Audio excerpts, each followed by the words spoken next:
मित्रांनो, शहीदों की चिताओं पर लगेंगे हर बरस मेले, शहीदों की चिताओं पर लगेंगे हर बरस मेले, वतन पर मिटने वालों का यही बाकी निशा होगा, यही बाकी निशा होगा। नमस्कार मित्रांनो, मी श्रेयस अर्जुन शिंदे। आज 23 मार्च शहीद दिवस। समाज, राष्ट्र, देश सर्वोपरी मानत सर्वोच्च बलिदान देणाऱ्या भगतसिंह, सुखदेव, राजगुरू यांच्या बलिदानाची आठवण आणि आपल्यावर तशी वेळ आलीच तर आपणही तयार असायला हवे याची जाणीव करून देणारा भारतीय स्वातंत्र्य इतिहासातील एक अविस्मरणीय दिवस।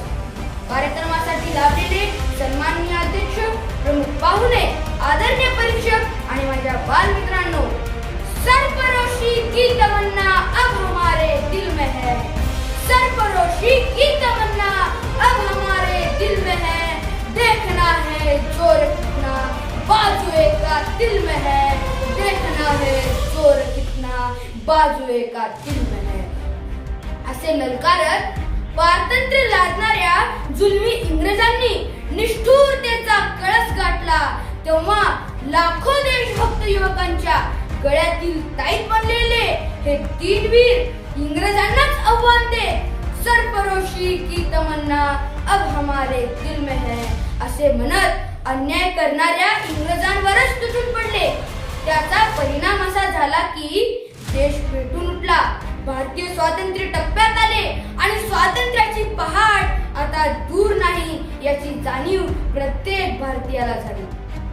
मित्रांनो, भलेही स्वातंत्र्य कोणा एकाच्या कष्टातून, त्यागातून, प्रयत्नातून जरी मिळाले नसले तरी देशभक्तीने ओतप्रोत अन्याय अत्याचाराविरुद्ध लढणाऱ्या आणि व्यक्तीला मारता येते त्याच्या विचारांना नाही असे ठाम मत असलेल्या भगतसिंह, सुखदेव, राजगुरू या तिघांच्या बलिदानाचा मोठा वाटा स्वातंत्र्य प्राप्त होता यात मला शंका वाटत नाही। मित्रांनो, ज्याप्रमाणे मंगल पांडेंनी 1857च्या उठावात ठिणगी बनून स्वातंत्र्याची आस भारतीयांच्या मनात जागवली, अगदी त्याचप्रमाणे वेगवेगळे प्रयत्न करून थकलेल्या, दुभंगलेल्या भारतीयांच्या मनात पुन्हा एकदा स्वातंत्र्याची ठिणगी या तीन शहीदांनी पेटवली। त्यांच्या बलिदानाची आठवण करून देणारा हा दिवस।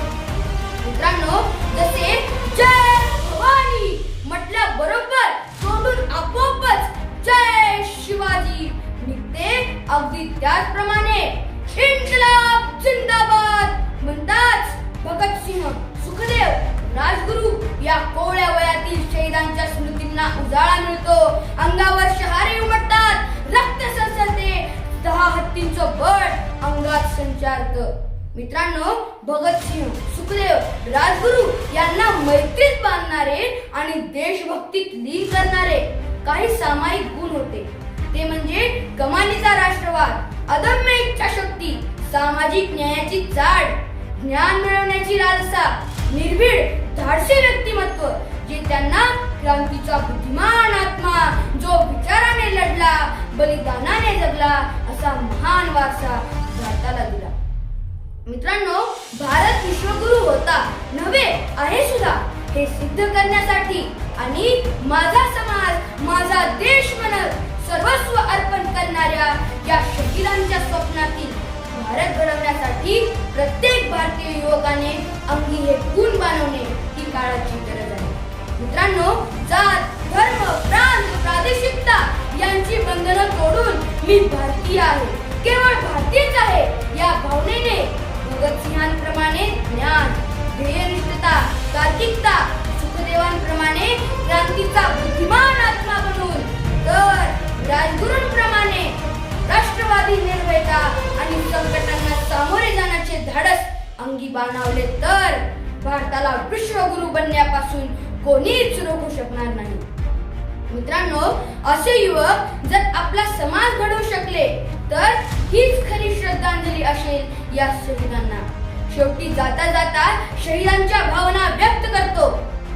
लिख रहा हूं मैं अंजाम जिसका कल आगाज आएगा, लिख रहा हूं मैं अंजाम जिसका कल आगाज आएगा, मेरे लहू का हर कतरा इनकलाब लाएगा, मैं रहूं या ना रहूं मेरा तुझसे, मैं रहूं या ना रहूं पर ये वादा है मेरा तुझसे, मेरे बाद वतन पे मरने वालों का सैलाब आएगा, मेरे बाद वतन पे मरने वालों का सैलाब आएगा, सैलाब आएगा.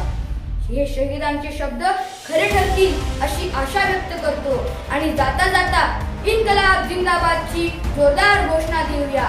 इन्कलाब जिंदाबाद, इन्कलाब